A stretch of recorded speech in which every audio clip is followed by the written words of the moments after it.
So hello guys, for today, ituturo ko naman sa inyo kung paano mag-set ng time sa Casio F91W.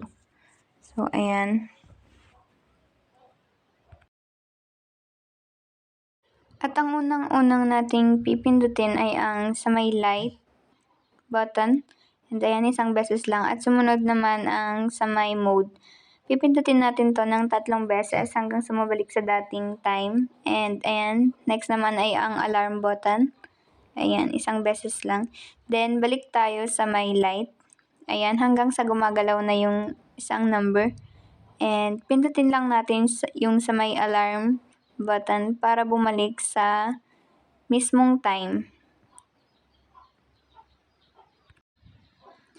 Then, i-click na naman natin ang sa may light button.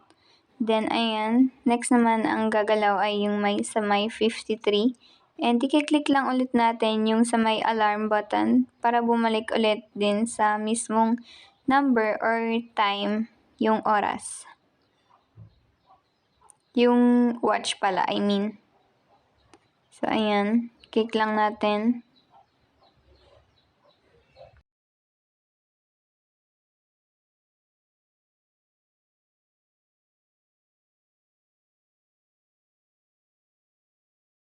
So, ayan guys, pipindutin lang ulit natin yung sa may mode yan dapat guys, and nagkamali ako.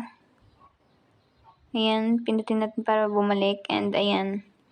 So, ayun guys, maraming salamat sa panonood, at sana nalaman nyo kung paano yung tamang pag-set ng time sa Casio F91W. Bye!